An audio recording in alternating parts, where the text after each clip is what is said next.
All right, hello everyone. This is Silas Morgan from the Chicago Wine Company. I am one of three hosts tonight. I was gonna get you guys started and just kind of tell you about the kind of drive behind this idea. And it really started, I think, Chardonnay has always been one of the more challenging grapes for me as a wine professional. Starting out drinking wine, the Chardonnays I was drinking were just so terrible that it put me off any sort of serious Chardonnay when I had the money to actually, buy wine and try wine. It just was like, why bother? And then, when I got further into wine, the idea of, premature oxidation that Burgundy deals with a lot, it just, was stacking up against, me ever really experiencing Chardonnay. But especially working with the Chicago Wine Company, I started, having these experiences with Chardonnays that just floored me. Every time I was like, wow, this is unlike anything I've ever had, period.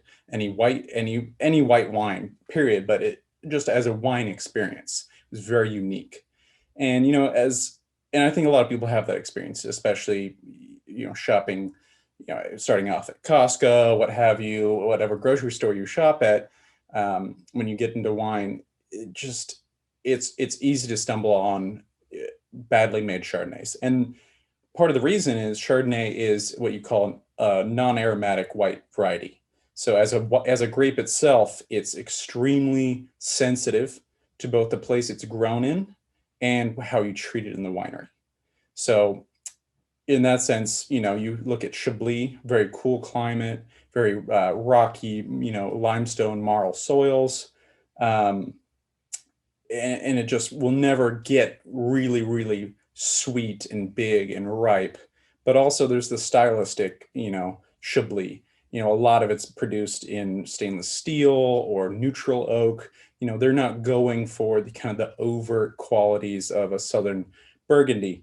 And so just as an example, you can get just incredible stylistic range on top of the terroir, the place it's grown in and the conditions that you get from the get-go. So yeah, I'm hoping that either we have a lot of Chardonnay lovers who are just really enthused by the Chardonnays we chose for you guys today, or you like me, we're just incredibly skeptical of Chardonnay and wanted to learn more about it.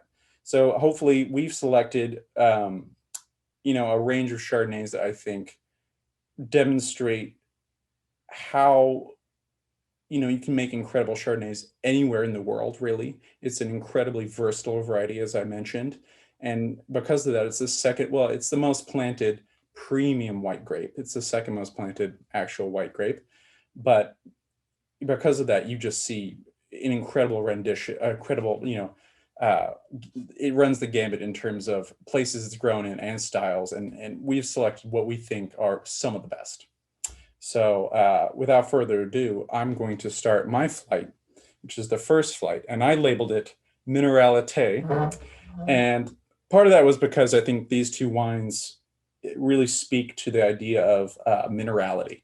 And I studied soil science in my undergrad, and I my projects, all my thesis work was on soil, on terroir, on the actual sense of how like soil specifically imparts a sense of place into a wine. And minerality is one of the most dirty words in that community, because you can't really actually taste minerals except maybe salt. But licking a limestone wouldn't really give you the same quality as what you're talking about in a wine. Yet, when you taste a wine like this, and we're going to taste this in a second, it really does. The word that comes to mind is, wow, that's like minerals. It tastes like limestone. That's what pops into mind. It's the most analogous thing you can really describe. And the research behind that is incredibly complicated, and it really hasn't been done to an incredible degree. A lot of it has to do with maybe the vines actually uptake a little bit of, like, say, calcium from a limestone, and that you can't taste that calcium, but that's going to interact with the yeast, as it's fermenting, and it's going to create specific flavor compounds. So, without further ado, let's start with the Adrianna vineyard, the white stones from Catena Zapata. And this is one of the most, storied and well-established wineries in Mendoza. And you would think, you look at Chile, you look at a lot of the big companies down in South America that have been around a long time, and they tend to rely on, relatively ripe, mass-produced over oaks wine that they export. Catena Zapata is the complete opposite. They are so dedicated to high-end viticulture, high-end, really nice just practices throughout the vineyard and winery. And one thing they've done is invest heavily in actually expanding the concept of what can be done in Mendoza. Mendoza is already a very high elevation, an extreme climate, really. It's on the back end of the Andes. It's a very arid place that, requires irrigation from the runoff from the Andes to grow anything. But what they've realized over the years is you can actually plant even higher than they thought before. This vineyard is at nearly 5,000 feet elevation, and it's actually in the Uco Valley, which is where a lot of the more recent planting has been done. It's adjacent to Mendoza proper. It's still, considered Mendoza. It's considered a different district of Mendoza. But so this area is higher elevation. It has better air drainage. And so because of those two things, it cools off at night. It's actually just cooler overall, but it has more extreme diurnal shifts. And that means the change between the daytime highs and the nighttime lows is more extreme and more pronounced than, Mendoza proper, where a lot of the early plantings were. And what that gives you is acid retention, because tartaric acid, the main acid in white wine, red wine, is broken down in the presence of heat. So that's when, you go to the Southern Rhone, some of those wines tend to lack acidity. And for a reason, it's because, they're low-lying, river plains, they don't cool off very well at night, and it just breaks down. And so you get these, very ripe, top-heavy wines. So let's try this wine. As I said, this is from the Adrianna vineyard at nearly 5,000 feet. And right off the bat, it reminds you of minerality. You smell it. You're like, wow, that smells almost like what you would think limestone would be like. If you break a fresh piece of chalk, you're like, oh, this is like, it's very high toned, a little austere, but not offensive. My favorite part, yeah, that acid really comes through. And so it's not underripe. Sometimes you go with, a cold year Chablis, for instance, can be almost too austere. And what's nice about this area in Mendoza in the Uco Valley is you do get nice long ripening. You get, those daytime highs are, relatively high. You get nice sunshine. They have very little, they actually have less atmosphere up there, and because it's so high. So you get more photosynthesis. You get more sun rays actually coming through the atmosphere. But those low nighttime temperatures help preserve that acidity. So it's a really acidic wine, but it's balanced by that fruit. Very nice green apple in there. It's really a nice wine. But you also get some white flowers. It's all in balance. I'm really impressed by this wine. And so this area, the soils aren't actually limestone, but what's really interesting, and we had the same thing in Walla Walla, Washington, where I studied, is you get in these arid dryland environments, get what you call caliche. And it's where, rainwater actually collects atmospheric dust. It actually dissolves calcium from the atmosphere, from dust, and it goes into the soil, but it's so dry that it stops like maybe only a few inches into the soil, and it collects. And so when you look at these rocks, now a lot of these are, rocky old runoff from the Andes, but when you look at the actual rocks, they're usually coated in white. And it's that calcium that's actually collected over centuries on the rocks. And so these wines, while they're not grown in like true, calcium bedrock, limestone there, they actually have access to limestone. It's pretty amazing. Oh God, I love this wine.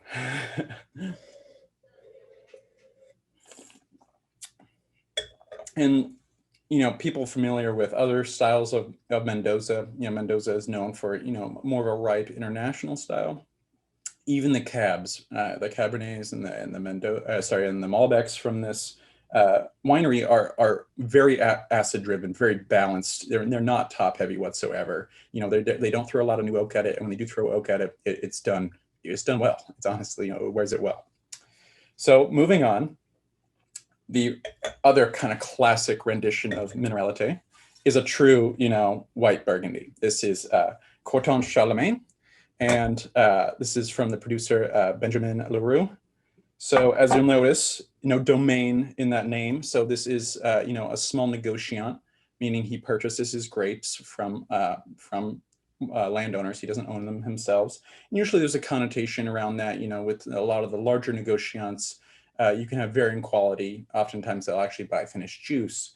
Benjamin Leroux is totally different. I mean, he was a general manager at Comté-Armand, which is a very high-end producer in Pommard.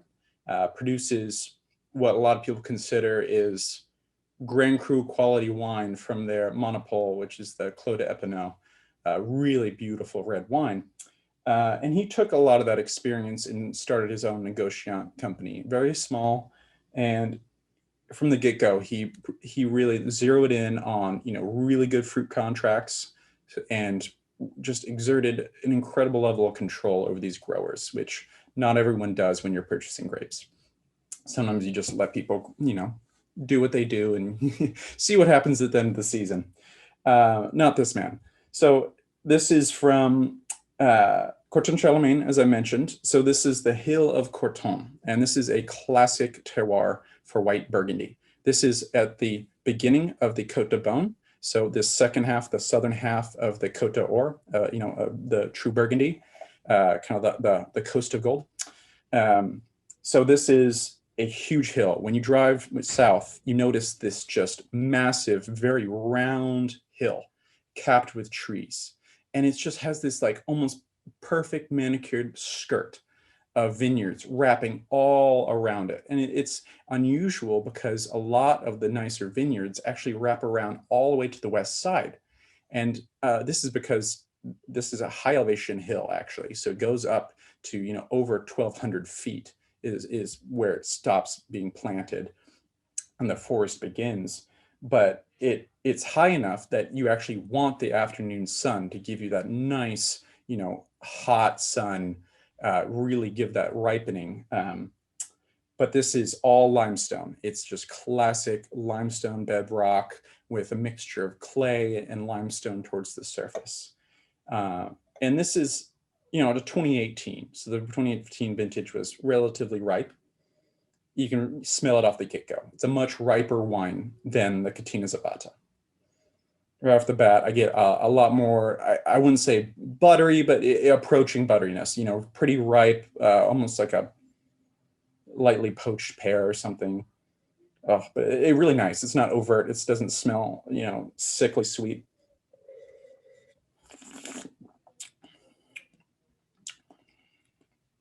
And you get that kind of wave of fruit that you get on the nose. You get that on the palate as well. But then you get this just absolute sneaking minerality come through. And it's a little chalkier. It's a little finer than the Catena Zapata. I mean, you really see, and this is a young wine also. So, they refer to, these kind of wines as having baby fat. And, in a few years, it might, meld a little bit more. I really like it as it is. But you feel that minerality come through, and it's really nice. So this is from the Ludi of, meaning the plot, and it's in Charlemagne, which there's a couple different, plots as you go. They name all the different sections. They don't necessarily label them in Corton-Charlemagne. It's kind of frowned upon, even though you can. So the true west-facing side is Les Charlemagne. Then you have the full south-facing side, which is En Charlemagne, and then you get to Corton and a mixture of red and white Grand Crus. So this is the only red Grand Cru of white Burgundy, but or sorry, of the Côte de Beaune. It's the only Grand Cru of the Côte de Beaune for red, but it is the beginning of the Grand Cru of white, and goes down to the Montrachets and further south. But I really like Corton-Charlemagne because I think it has, in many years, a little bit more poise. Obviously, this is a ripe year, but it's a really lovely wine. Um, anyway, I'm going to go ahead and open up a poll to see which one you guys like the best.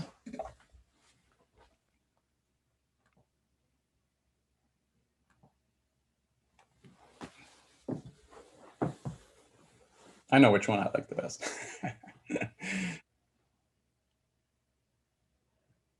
Okay. All right. So a lot of people for the a lot of people are choosing the Leroux, and I totally respect that. It's a really well-made wine.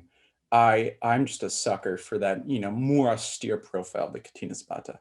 I would love to try the Leroux in a few years. And Grand Cru Burgundy especially, it's tough with years of premature oxidation. And for those unfamiliar, the past couple decades, white Burgundy has kind of experienced a scourge of here. I'll share the results.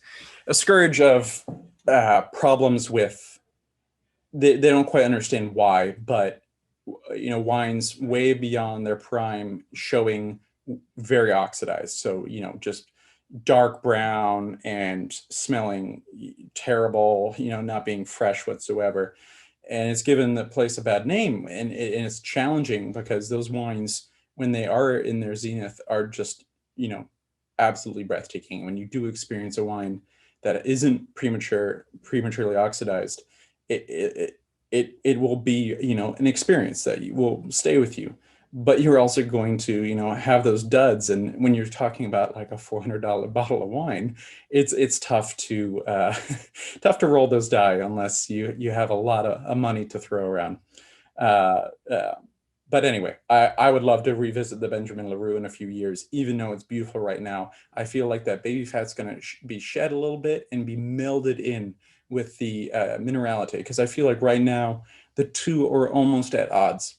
You get the fruit at the onset, and then the minerality and acid really come in. It kind of sneaks in and doesn't have that smooth transition that I may be looking for.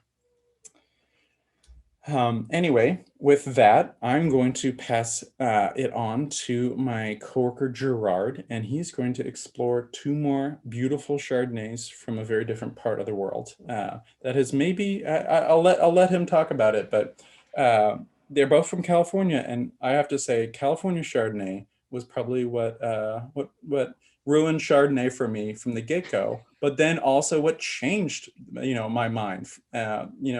And one of them was the Rhys Chardonnay, the 2013 Alpine. So I'm really excited we get to try these wines. Thanks a lot.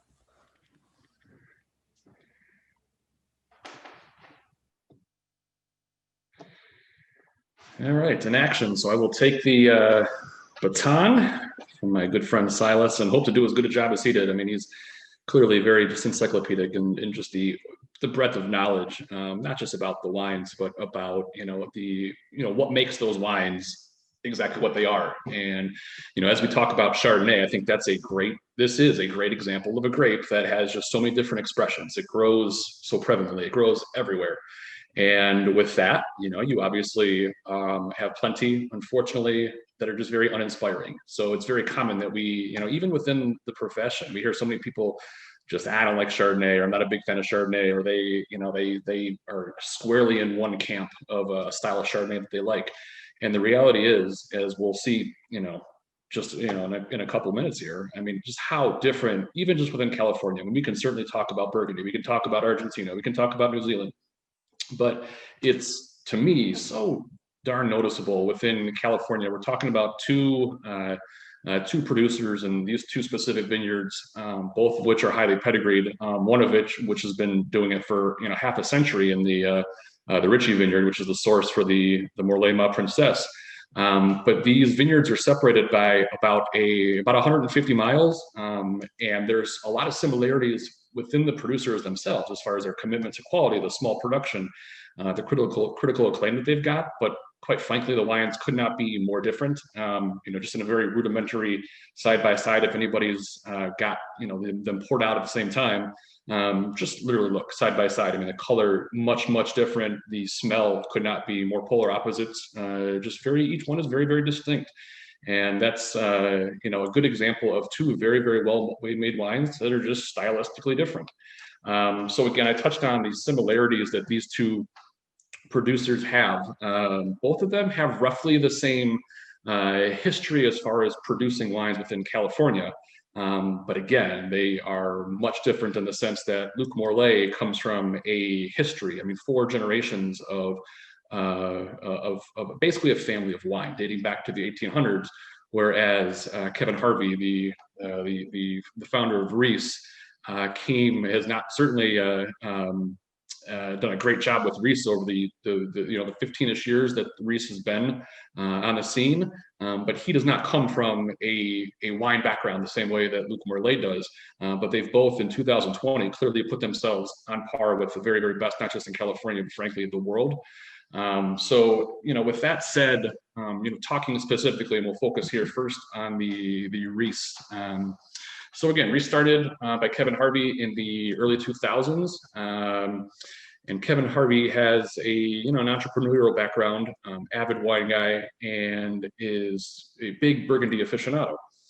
So his idea, or his, the mission was to certainly to craft wines that not necessarily would mimic Burgundy, because again, as we talked about the last Zoom call, or the Zoom, the tasting that we held, there's not necessarily a hierarchy that Burgundy needs to be better than California. They're just stylistically different. There's great expressions of California that can resemble Burgundy, just like there's plenty of Burgundy that, based on its profile, can resemble California. So I think obviously people establish Burgundy higher in the pecking order, but as you'll see, certainly if you've had a lot of familiar with the Rhys wines and some of the best wines from California, they're right there, and not just within California, Burgundy as well. So the 2 core vineyards that form the foundation of the Rhys portfolio would be side-by-side vineyards, for all intents and purposes, side-by-side vineyards, and that they're separated by, call it, a couple hundred yards. I mean, you get a good tailwind on a drive, on a golf ball, and you could probably reach Horseshoe and Alpine. They're that close, a couple hundred yards away. And they are in the Santa Cruz Mountains, about 22-ish, 100 feet of elevation. So they're up there.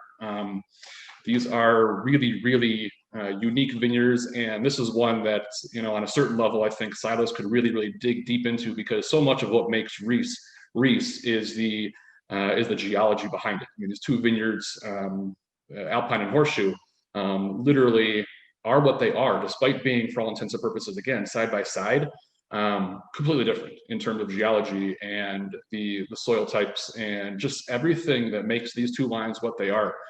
So yes, they might appear to be kind of sister wines in Alpine and Horseshoe Vineyard, but much different, and that's caused millions of years ago by the collision of the Pacific and North American plate and just pushing up everything from underneath and just creating so many different ridges and different amalgamations of soil, and it's so darn unique. And I think you'll find that throughout the Rhys wines. And again, they make the Alpine and the Horseshoe, but they've also got the Skyline Vineyard, which is right across the San Andreas Fault from Ridge Montebello. So literally, on a good day, you can see right across to Ridge Montebello. And then they've also got the Bear Wallow Vineyard in Anderson Valley, which they own as well. And anybody who drinks Rivers Marie, also familiar with a little bit of Rivers Marie Bear Wallow Vineyard Chardonnay. So Thomas Rivers Brown gets a little fruit from Kevin Harvey, and it's fun because they, both, again, really two great producers, but just stylistically different wines.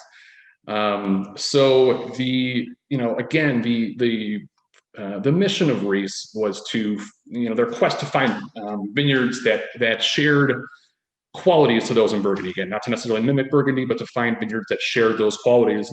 They're big proponents that you can't create quality in the winery, but you can capture it. You can capture it, you can't create it. And I think that's great.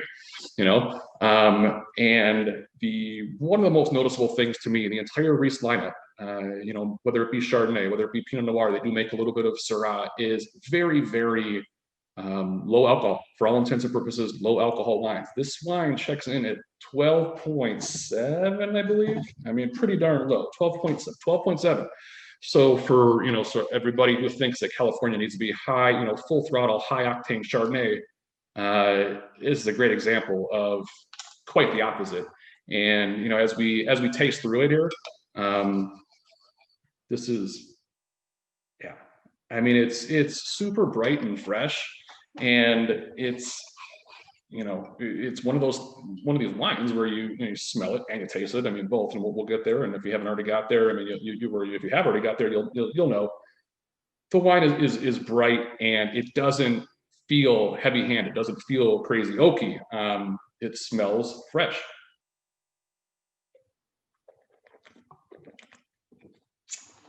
Yeah, and to me, it's lemon lime. It's green apple. It's got a tartness. It's got a chalkiness too. Every couple swirls and every couple tastes, as I've followed this one over the course of the last 24 hours, has a little coastal quality. It smells a little bit like the ocean, and it's just a really, really, yeah. I mean, it's one of those wines where the style might not appeal to everybody, just insofar as I think people have boxed a lot of California Chardonnay, even at the high end, into very, very ripe, very tropical Chardonnays. And this is quite the opposite. Again, you're talking about an under 13% alcohol wine. You're talking about a flavor profile that does not have rich tropical fruit. You have to appreciate the fruits that, have that biting acidity, have that tartness, and the lemon, the lime, the green apple is all there. And I think it's a really, really nice wine. I think it's actually more than a nice wine. I think it's a really solid wine that is a nice transition into a wine that is frankly much, much different, and not necessarily in a bad way. Just, this is, to me, I'm really interested to see the poll that we throw up at the end of this one, just to see where everybody falls with the two wines. Because as I bring up the Morlet, the Ma Princesse, again, just a much, much different wine. And it starts with the just if you want to get down to the numbers of it, again, 12.7 on the Rhys, 14.8 on the Morlet. So right there, I mean, that's a significant shift in alcohol. So logically, we would expect a much riper wine, much more full-bodied wine, and I mean, you can smell it, and it's plain as day. I mean, you're going to get exactly that. So we'll get to the wine obviously in a second, and certainly taste it and enjoy it as we go along here. But Luc Morlet has been doing this pretty much his whole life. Despite the fact that he's only been in California since the, call it, mid-1990s. Again, I mean, literally grew up around a family of wine. His family owns Champagne Pierre Morlet in Champagne. So the lineage is strong. It's not surprising that he's become front and center in the California wine scene. Without question, a student of wine. I mean, he's got degrees in winemaking and viticulture. He's worked in Bordeaux. He's worked in Burgundy. He's worked in Champagne. He's worked, some great roles in California. His first role in California was alongside John Kongsgaard at Newton, making the Newton unfiltered Chardonnay. So it's one of those, really truly iconic Chardonnays that might not be as relevant in 2020, but anybody who's been drinking wine for a long time certainly knows the Newton unfiltered Chardonnay. And so he learned his craft from one of the best.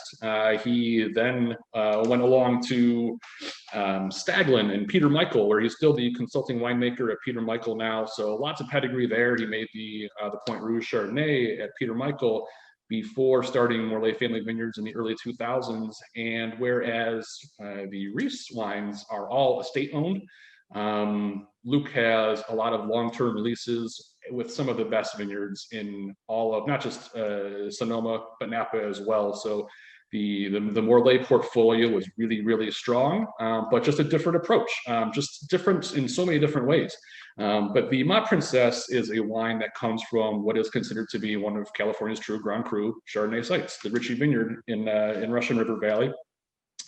The Ritchie is owned by Ken Ritchie. It's been owned it for almost 50 years. The fruit, tiny berries, super concentrated. The vines are gnarly and old, and Ritchie is very, very distinct. It is, to me, you're talking about some of the producers who also make great wines from Ritchie.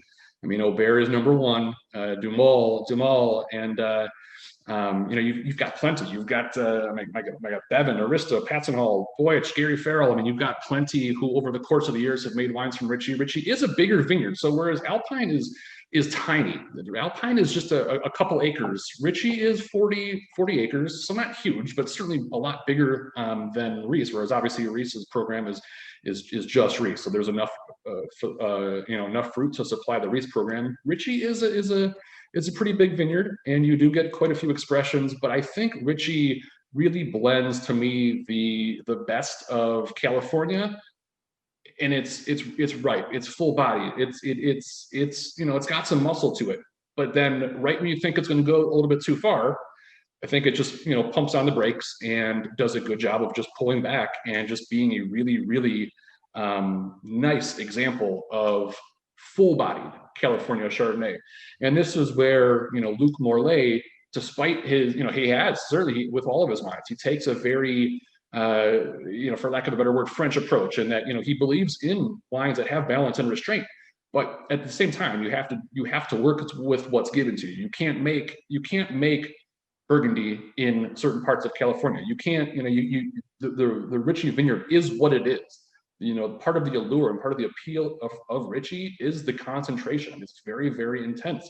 And these wines do age exceptionally well. If anybody has had some of the older Aubert Ritchie vineyards, they're great. The Morlet Ma Princesse ages really, really nice and takes on crazy nuances and is a really, really good wine. If I were to put a wine away for cellaring, for well over a decade, my belief, despite the fact that the Rhys doesn't quite have the long-term pedigree, or at least the Horseshoe Vineyard doesn't quite have the long-term pedigree of the Ritchie Vineyard. I think, to me, Ritchie is one of those wines where you just you catch it in the first 6, 8, 10 years, and you've got a fantastic wine. If I'm drinking today or in the next couple of years, I'm loving the Morlet. If I'm drinking, if I'm thinking about a wine that is going to really take on and really push the limits of where California can go Chardonnay-wise as far as ageability and cellar worthiness, I think the Rhys is just built for exactly that. I think it's going to, it's expressive today, but it's only going to get better. But I think what makes Luc Morlet such a respected winemaker, and I know we'll get into the wine here in a second, actually taste the wine, but just a little bit of backstory about some of the other stuff that he does. It's remarkable to see a guy like him who is making world-class Chardonnay, world-class Pinot Noir, and has Cabernet and Cabernet blends in Sonoma and Napa Valley.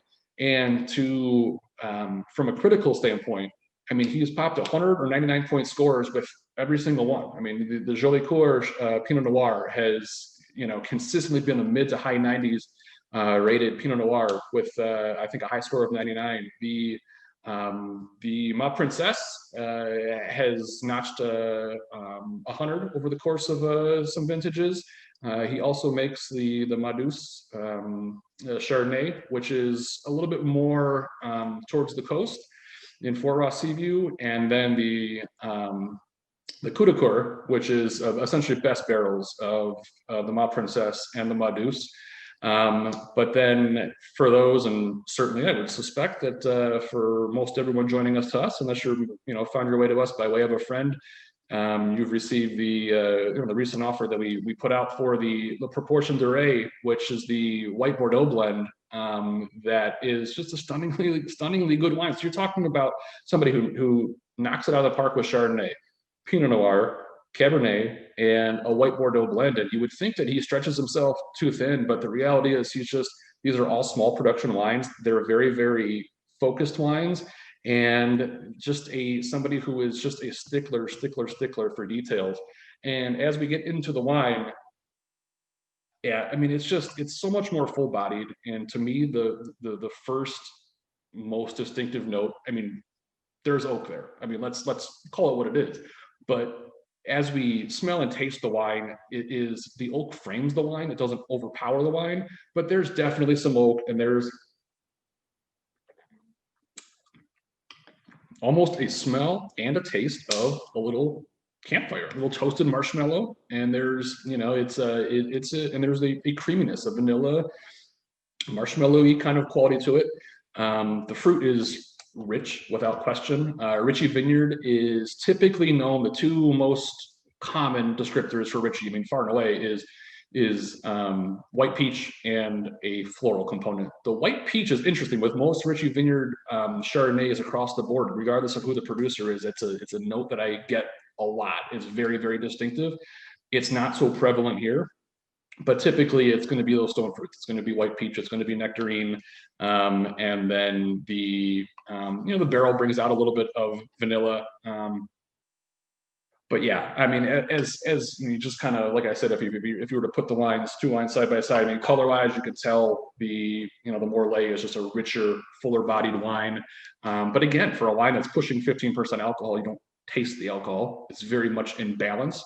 If I'm thinking fish, I'm thinking the Rhys. If I'm thinking scallops or lobster or crab, I'm thinking the Morlet is fantastic. And again, it just kind of comes down to preference. If I'm drinking today and I'm just drinking the wine by itself, like I said, the Morlet has a lot of muscle, and it's got that delicious quality. There's just no denying it's a delicious wine.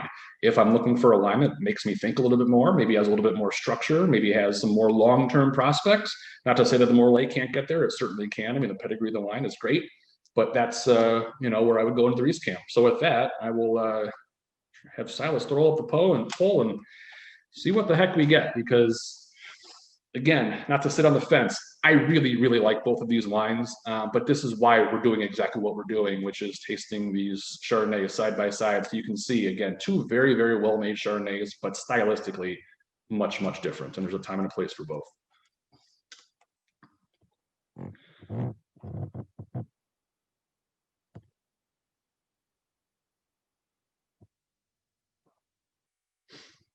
As a panelist, I can't vote, so that's all right. My vote goes uncounted. We won't go down that rabbit hole.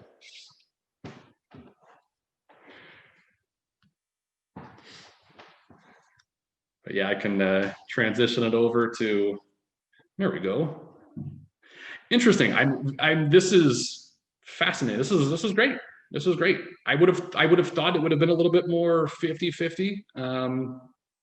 This is fun. Yeah. No, I think the Morlet is showing that Morlet pedigree and doing exactly what it typically does, which is really drink well right out of the bottle. And the nice thing about Morlet is that you really can, even in their youth, they're pretty delicious, full-bodied, just the best of highly pedigreed California. The Rhys, I think, might take a little bit of time to get going. So with that, I will turn it over to my good friend Simon, so he can take us home and show us two more much different Chardonnays than we're tasting right here. So enjoy, guys.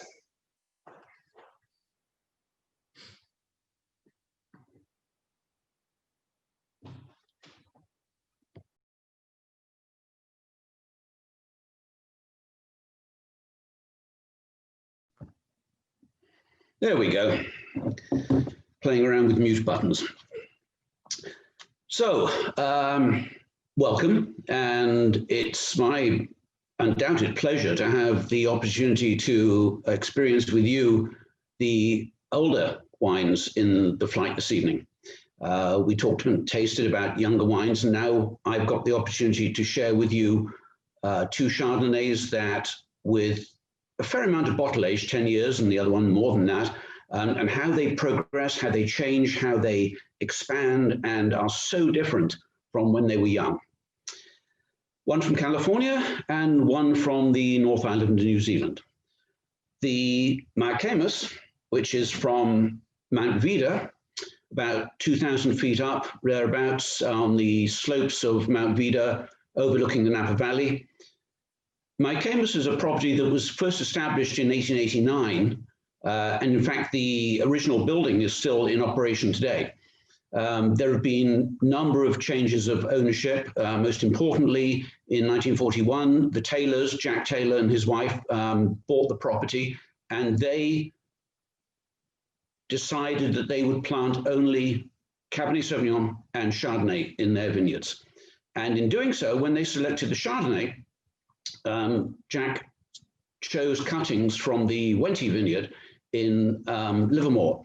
And to this day, as probably any of you who are devotees of Chardonnay now know, the Wente clone is one of the most important clones of Chardonnay grown. Following the Taylors, the property was then bought in 1968 by Bob Travers, who did a fantastic job of maintaining and building the quality of the wines without changing one iota the style that they were aiming for all the time. And then in 2013, a short term of ownership by Charles and Ali Banks, who were erstwhile owners of Screaming Eagle, before they moved on elsewhere, and is now owned by a family ownership. Schottenstein, I think, is the correct pronunciation of the family name. And they have multiple businesses in other aspects of the business world as well. But in all of this, all of them have maintained and aimed to maintain the style of Mayacamas that is so typical, that it is a wine that is made using only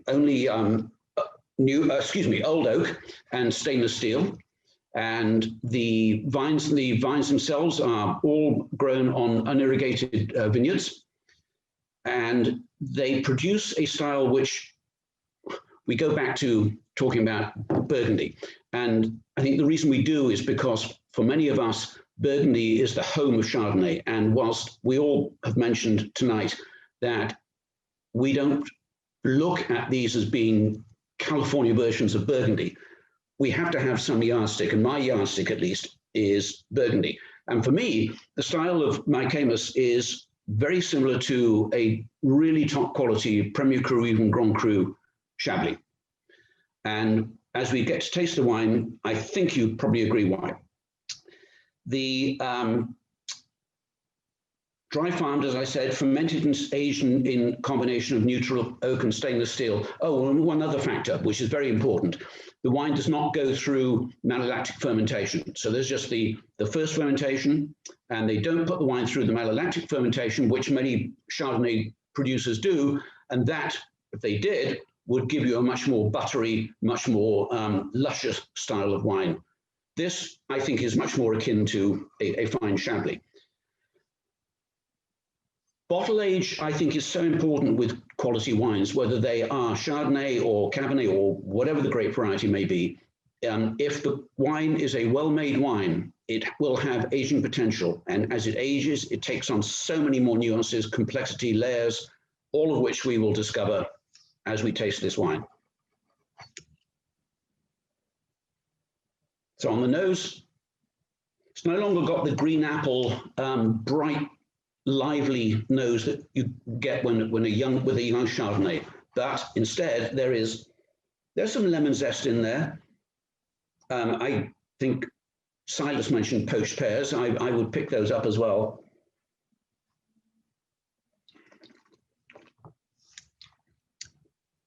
Medium bodied. It's nothing like the previous two wines in the weight was on the palate. There's minerality, there's a brightness and a freshness to the wine, even though it's already 10 years old. And Gerard was talking a little bit earlier about the alcohol, and I didn't check, but I will now. Well, it's 14.25, so 14.25% alcohol. And if you gave this to me without me seeing the label, I would never have guessed that it was that. I would have thought it was at least no more than maybe 13.5. there's this liveliness and freshness to the wine, even after all of this age in bottle, and that the aging has, as I said, rounded the wine out and created a much more interesting, complex wine. So we move on to the other side of the world and to the North Island of New Zealand. Kumeu River is a property that I have a particular affection for. I mean, I discovered their wines quite a few years ago now and was enamored from the first glass and continue to be to this day. It's owned by the Brckovic family, who were originally from Croatia. They emigrated to New Zealand in 1937. And by 1944, they were able to buy a small farm about 15 miles away from, 50 miles north west of the city of Auckland, a fruit farm, predominantly with a little bit of vineyard in there. And they just toddled along and made some wines and grew fruit and other vegetables for a while. So then fast forward to 1979, when the family decided that they were going to focus not entirely, but predominantly on Chardonnay. And they grubbed up the vineyards, they planted Chardonnays on the soil, which is predominantly clay on a sandy subsoil. So that makeup of the soil allows water retention for the vine. So again, no irrigation and just dry farming. They own approximately 70 acres of vineyards, made up of a number of different vineyard sites, which I'll mention in just a moment. The property is still in the same family ownership and is now the main man there is Michael Brckovic, who was and still is, not was, he still is, he's alive, is New Zealand's first master of wine. Hugely influenced by Burgundy, but again, in their own way, they want to do their own thing and produce their own style of Chardonnay. Sustainable farming, indigenous yeasts, and extended lees aging in the barrels to take on a complexity of the wine, and yet not heavy or buttery in the least. In fact, last year, I was invited to a tasting here in Chicago with Michael's brother, Paul, and we were able to taste their 4 main labels. So they've got 4 important vineyards. They've got Matty's, which is their home vineyard. They have Hunting Hill, which is the vineyard behind the property. They have a long-term lease on Coddington Vineyard, which is a few miles away from the property.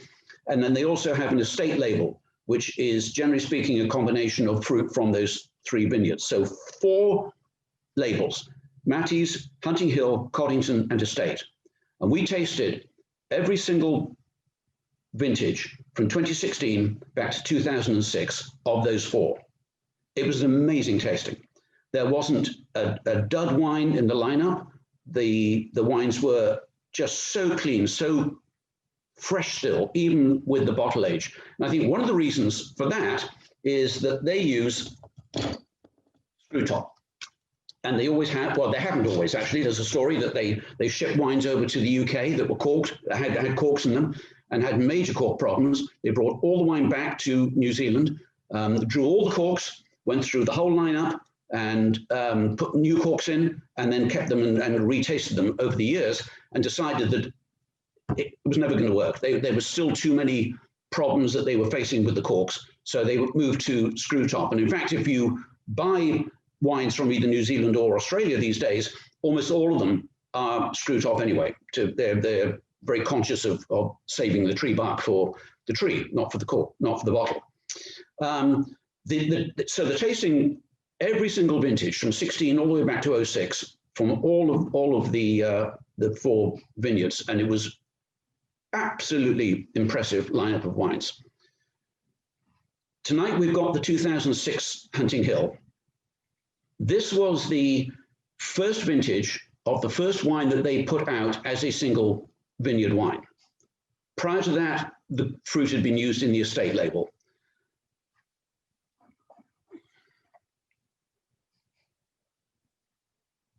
there's just a lovely complexity, almost butterscotch caramel nose to it, without it implying that the wine is sweet. I get brioche. There's a yeastiness on the nose with a hint of maybe toasted hazelnut.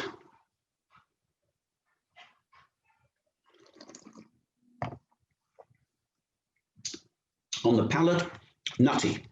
Nutty is the term that I would use for any aged quality Chardonnay that has this lovely richness without being sweet, but complex, long finish, still got some acidity to liven it all up. It's almost Merceau-like. And interestingly enough, Kumeu River have done a number of tastings throughout the years where blind tastings, where they've presented their wines up against Premier Cru and village wines from the Côte d'Or, from Burgundy. And almost always, their wines have either come in first or second place in a blind tasting against top quality growers, not unknown negociants. Consistency throughout the lineup is I think what is so impressive about their wines. And I think it shows just how well Chardonnay can age and take on just this really, really interesting depth of flavor and length of flavor. I think for both of these, but clearly they're both very different styles of wines, which is a lot of fun. So as I said, all of their vineyards are up in just north of Auckland, up in the Kumeu River, but they have just recently purchased vineyards down in Hawke's Bay, which is way a bit further south, still on the North Island. And down there, they will be producing another Chardonnay, but also, I think, which is going to be quite exciting, there'll also be a Pinot Noir coming out of that, which we haven't yet. They're still, I think it's only a few years in bottle, so they haven't actually released any of it yet. But it will be interesting and I think quite exciting to taste a Pinot Noir from them. So I think, the only other thing I would mention is that with all of their Chardonnays, if you look back in the reviews, Wine Advocate, Wine Spectator, particularly Wine Advocate, who have followed their wines consistently for years, these wines, whether it's the Hunting Hill, the Matties, or the Coddington, or even the Estate, all of the point scores are going to be mid to high 90s. I mean, it's just year in, year out, such consistency and such an exciting Chardonnay to enjoy and indeed to discover, which I hope you will do in future days. So I think with that, I'm going to hand it back to Silas, who's going to take the usual poll, and then maybe one more poll to ask, I don't know if we can do that, Silas, or not, to ask if anybody had one favorite wine of the whole evening. Can we do that or not? Over to you.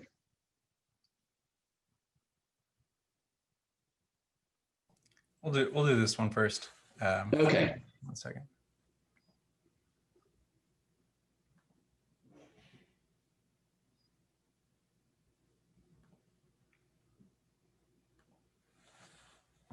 Oh, and while I'm not muted yet, am I? You can still hear me? I didn't, but I will probably be asked, so I may as well answer the question now. The pricing, the Mayacamas, I think, is normally running around about $40 to $50 a bottle for their more recent releases. Kumeu River, on all of their bottlings, are going to be under $50 a bottle, closer to 45 in most cases. Great value on both of these wines. Back to you, Silas. You go ahead. I am still typing, so you can. We have a chat column if anybody wants to ask any questions. We can't answer them, get you on screen, but we can certainly answer any questions if you want to type any questions in. We'd be happy to answer them if we can, which I'm sure we can. That's what we're here for.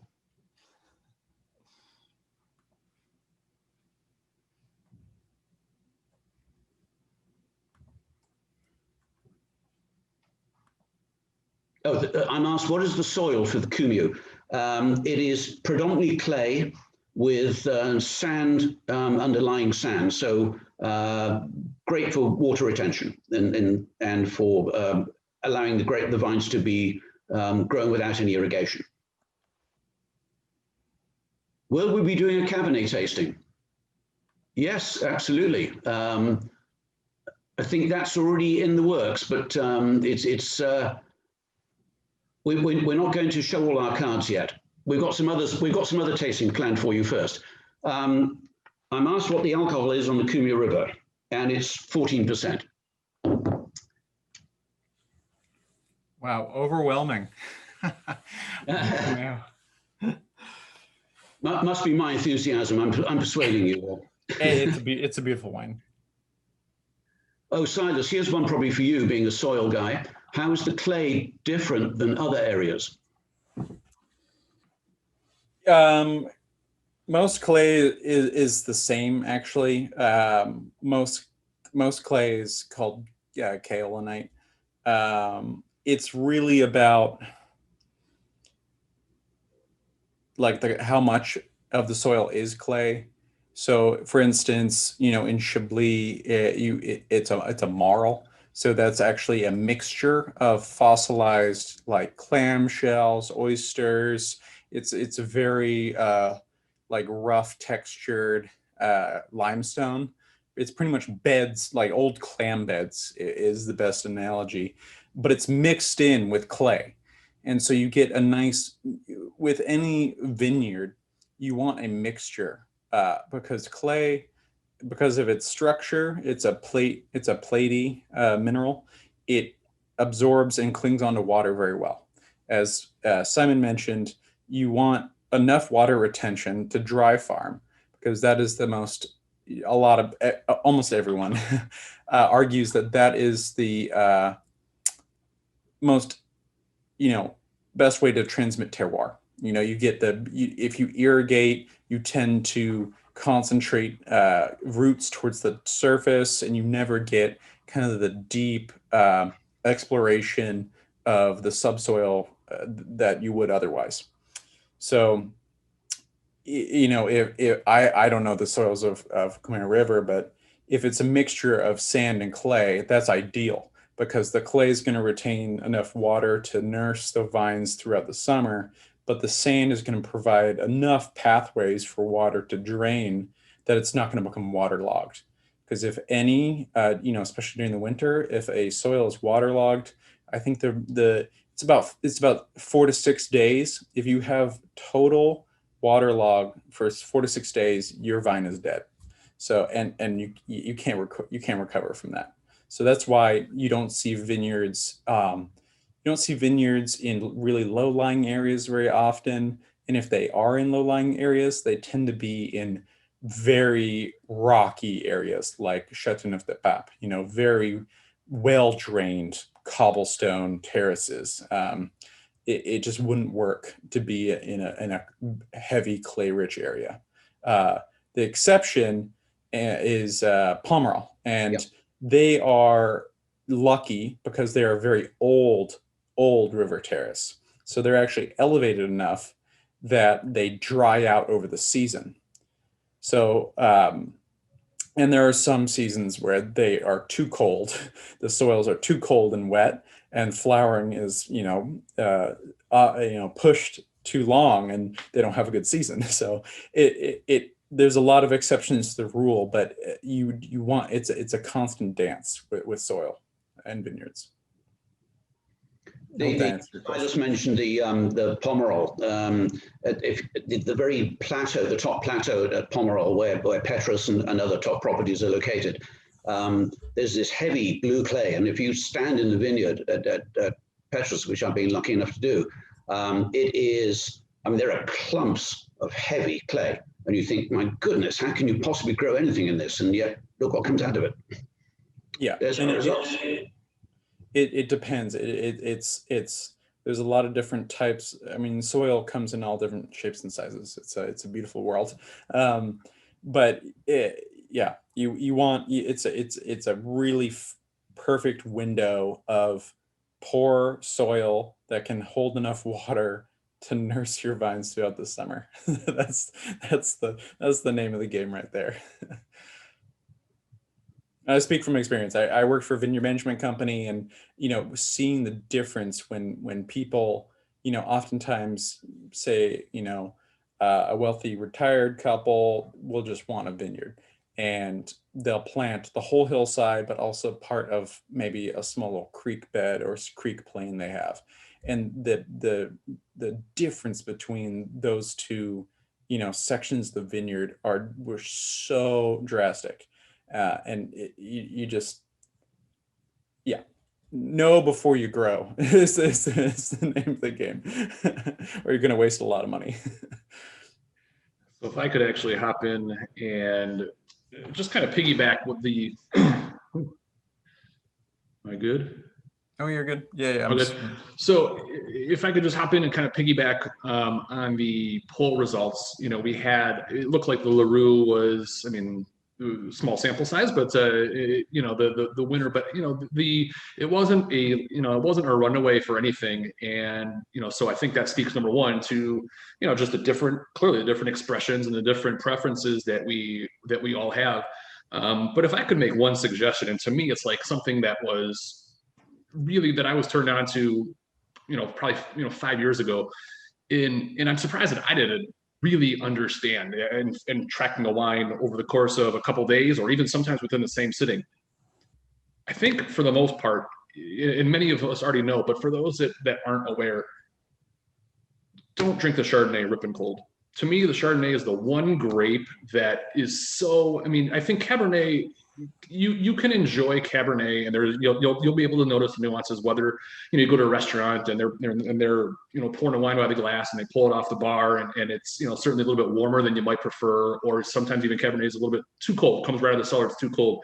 You can still appreciate it. To me, so much of the nuances of top plate Chardonnay are most expressive when the wines are, I don't want to say warm, but far more closer to room temperature. Sometimes you can pull a wine right out of the cellar or the wine cooler, and it just seems like very unexpressive, very unimpressive, very just kind of nondescript, and you wonder what all the fuss is about.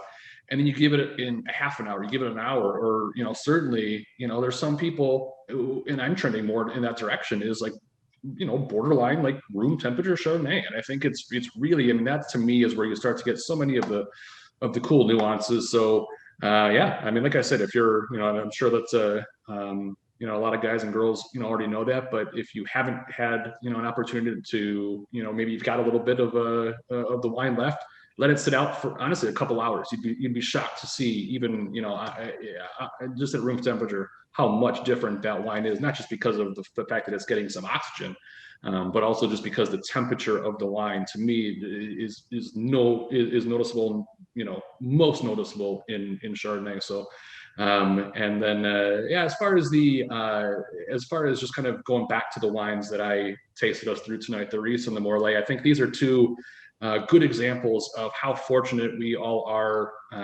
to be, frankly, in the Chicago, just the Illinois market in general, is because these are two wines that just don't see a lot of production at all. They're small, and sometimes we take that for granted, because these are, number one, are wines that Rhys and Morlet, quite frankly, prefer to be in restaurants or with merchants like ourselves, like Chicago Wine Company, because we can get these in front of people who are very serious about drinking and appreciating really quality Chardonnay. But I think we all know this as we understand how much different wine is across the country, and going into other markets and seeing the dearth of options.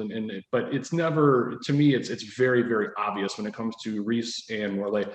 Not a lot of wine is made on all this. Morlet might make a lot of wine in the sense of from a lot of different vineyards, but each one small production. Rhys kind of the same way. And in the grand scheme of things, no, they're not going to be the, as we kind of line up all 6 bottles as far as price point wise, Simon's Flight definitely wins out as far as Chardonnay with a killer price tag on both of those for both the Mayacamas and the Kumeu. Silas probably has a little bit more of a divide because obviously he's got a Burgundy, which typically commands a little bit more of a price ticket, and the Catena is starting to. It's still fairly under the radar. It seems like each successive vintage, as it gets a little bit more press, is starting to tick up there a little bit. But in the grand scheme of things, across the world, it still is exceptionally reasonably well priced Chardonnay. But both of mine, typically the Morlet and the Rhys, for all intents and purposes, plus or minus, you're looking at about $100 a bottle each vintage. Morlet has typically been around there for a while. Rhys, depending on the press. The cool thing about Rhys is they, despite the fact that they make just a little bit of wine, they do it in a lot of cool different formats. So even with Chicago Wine Company, we've got some little guys, we've got some little half bottles, some 500 milliliters, some standard 750s, some magnums. So despite the fact that the liquid, they don't make a lot of liquid, what they do make, they put together in some cool formats, and it makes it a lot of fun. So like I said, as far as if you're looking for phenomenal value, dollar for dollar value, it's really, really hard to beat the two lines that Simon tasted us through. I think to me at least, I think the strength of Silas's flight, just two really, really different wines, but really, really two big heavy hitters, really, really nice wines. And I was excited, and these both of my wines delivered tonight in the sense of they did exactly what I wanted them to do, which was show, and they've done that in the past, and they did it exactly tonight, was to show two. And again, I go back to the very, very beginning of what I said. These vineyards are separated by about 150 miles. But despite that, they're just due to elevation of the Rhys, just the differences of proximity to the coast, and just so many different variables. The wines could not be more polar opposite, but both really, really enjoyable in their own way. So, yeah, with that, I will throw it back to Silas. Well, I think that's a great kind of capstone.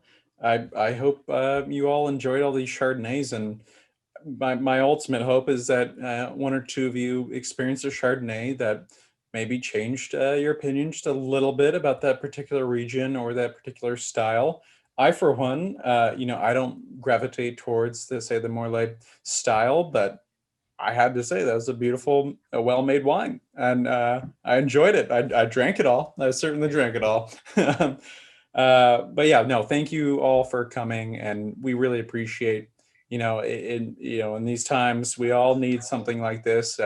I, for one, speak for myself, really enjoy, tasting these wines with you all and being able to share this. It's a blast. Picking these wines out and being able to bring them to you is honestly a highlight of my week. So yeah, please, keep an eye out for future tastings. We've got a lot of fun ones in the works. We're having a great time doing these, and as long as people keep signing up, we'll keep doing them. So yeah.